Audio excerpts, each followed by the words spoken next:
Inayaman ka, oh. Hindi ko mahanap yung nanay ko. Asan si nanay ko? Saan na daw? Nay, ikaw na to, Nay. Si nanay. May dikuan. Bye, Nay. Good mo, kumusta? Ina! Ang gastos ng bulaklak. May bandin. Dahil November 1 ngayon, it's time dahil special talaga to sa buhay ko. Hi, this is Nani Wonder. Nandito ako ngayon sa downtown ng General Luna para bumili ng bulaklak dahil napaka-special ang araw sa akin na November 1. Which is nga ito is bibisitahin ko ang nag-iisang nagmamahal sa akin nung bata pa ako, may lula. Kaya shout out sa laking lula dyan. Kaparehas po tayo, lumaki po ako sa lola.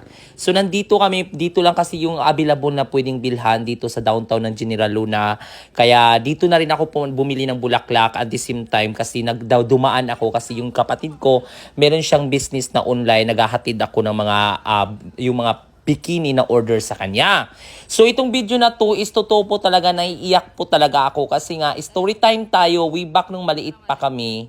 Laking lula talaga ako. Lula na po ang nagsilbing magulang ko mula bata ako. I think 2 years old pa ako. Naalala ko pa nga dati yung buhat-buhat niya ako pasanapasan.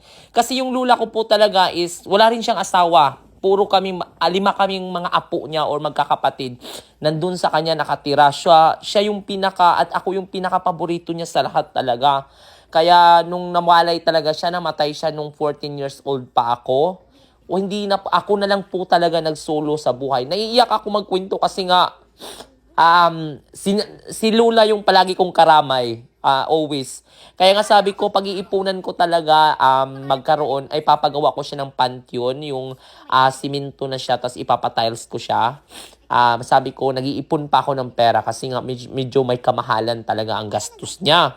Buti na nga lang nandito si Aura, sinamahan ako and with my friend.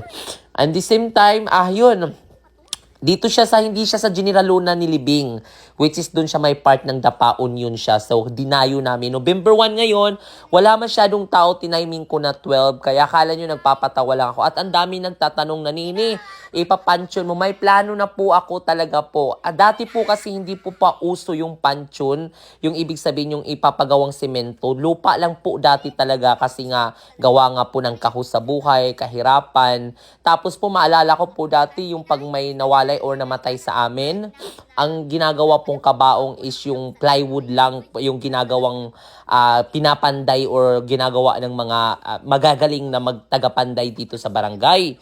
Kaya nung bata pa talaga ako, as in yung nawala yung lula ko, parang feeling ko, sabi ko, paano na ako mabubuhay nito? Ako na lang isa.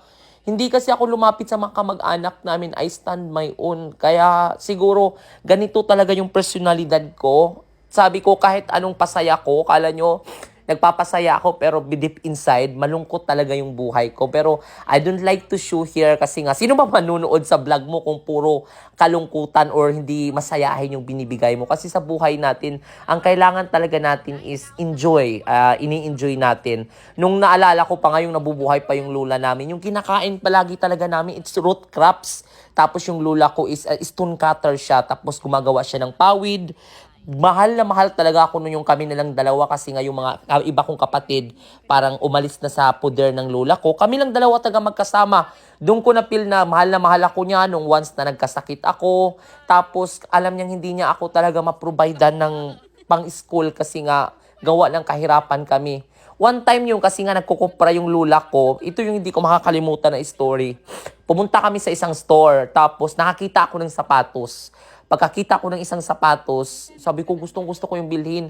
Pero yung time na kasi yung 2010 yata or 11, 500 pesos yung sapatos. Hindi ko siya kayang afford. Alam mo, ginawa ng lola ko, instead na yung benta namin sa Cupra is 1,000 lang, binili niya talaga yung sapatos na pula na yun.